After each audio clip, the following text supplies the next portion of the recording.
How's it going, everybody? Texas Man here. I hope you guys are all having a fabulous day. Please give this video a thumbs up if you guys really enjoy it. Subscribe if you guys have not already. Also, do me the biggest favor of all, hit the bell notification button so you guys don't miss out on future videos or streams on our channel. Also, make sure to head over to Twitch. Follow me there at Douglas447. And as always, we're going to be talking about positives and negatives, and I'm going to be talking about the film Christopher Robin.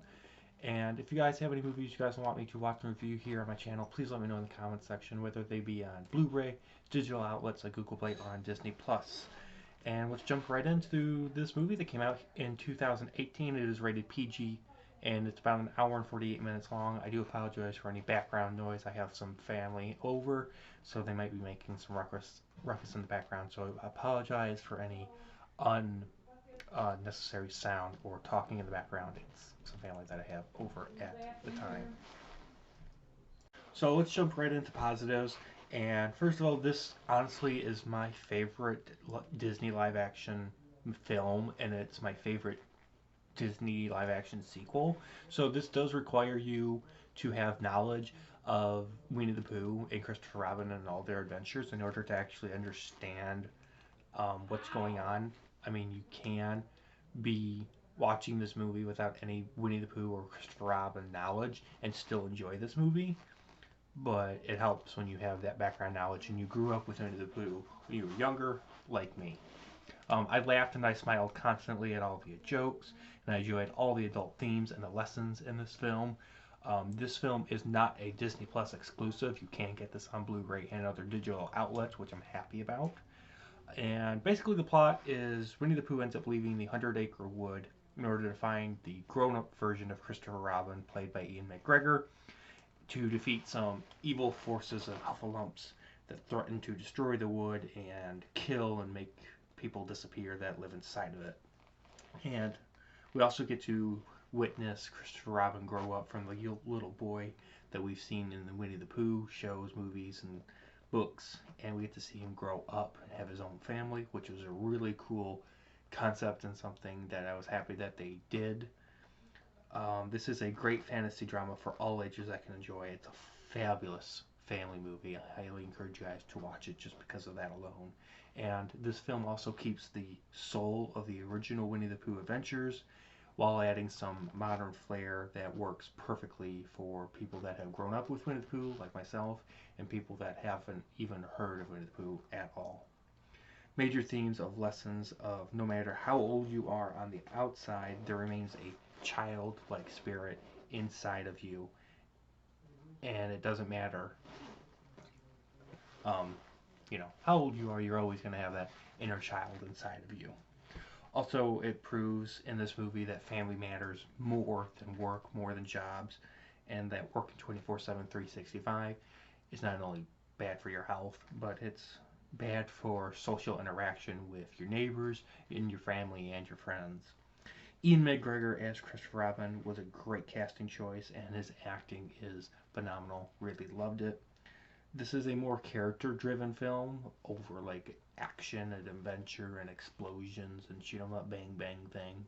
And it was nice to see a film that doesn't take itself way too seriously. It's having fun just for the sake of being a fun movie, while still having a lot of great family life lessons and a really great plot.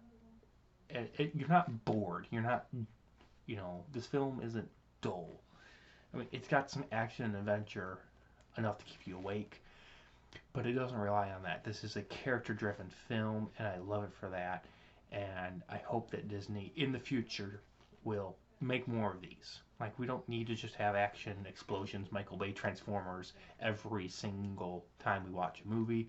Having a little bit of a slower burn film, but it's based on characters, is something I really enjoy. I enjoy character films. In this film, obviously it's called Christopher Robin, so it centers on one specific character. I encourage you guys to watch this movie, rewatch it, and own it, or keep it on your Disney Plus watch list and rewatch it constantly with friends and family members that haven't had a chance to watch it yet. Negative wise, this film does have some very plot like elements that are similar to Alice in Wonderland from 2010 and the Once Upon a Time in Wonderland TV show from 2013. There's not enough of Tigger's gone bouncing in this movie either. I will admit at the beginning of this film also that there seems to be a problem with the pacing. It can have a slow start, but it does eventually build up and have a satisfying conclusion. So do be aware of that. The first like 20-30 minutes can be a bit of a drag, but it does have a good payoff. So keep with the movie, just letting you know. Like I said earlier, this can be a boring movie for those that didn't grow up with the original adventures of Winnie the Pooh. There's actually no major villain in this movie, and the villain that we do have is basically the son of the company cutting costs by firing the workers that, the owner and the father figure have employed. And we've seen this plot 1,000 times where it's like, oh, the son of the person that's in control of the company wants to try to downsize and do it sneakily. We've seen that plot 100 times, and I wish that they came up with something a little more original and a little more you know impactful when it comes to the villain, instead of just being a bad evil man trying to cut costs and make people lose their jobs. It really doesn't give you that like sense of satisfaction when the villain gets defeated. The villain doesn't even get defeated in this movie. There's no like resolution as to like what happens to him and like what happens to the company Christopher Robin's even working for. Like, do they go through with the good plan or the bad plan? It's really not concluded at all. Exactly what was the purpose of the creepy I want to play cards with Christopher Robin and stalking neighbor? There's this dude and he's like, I want to play Jim Rummy with you, and I'm like, okay. And then like 15 minutes later in the movie, he asks the exact same question: do you want to play Jim Rummy with me? I'm like, dude, you're really creepy. You keep stalking him. Like, he'll get to playing it with you eventually if he actually cares to. Like, quit bugging him about it. It's like, it's just creepy. Um, Also, it seems that in this film they ended up reusing the train and the train station from the Harry Potter film series. Look, if you've seen this movie, go back and rewatch it and tell me if I'm wrong in the comments. But I'm pretty sure they reused the exact same train station and train. It looks so similar. Overall, guys, Christopher Robin from 2018 is a great film. I highly encourage you guys to check it out if you guys haven't.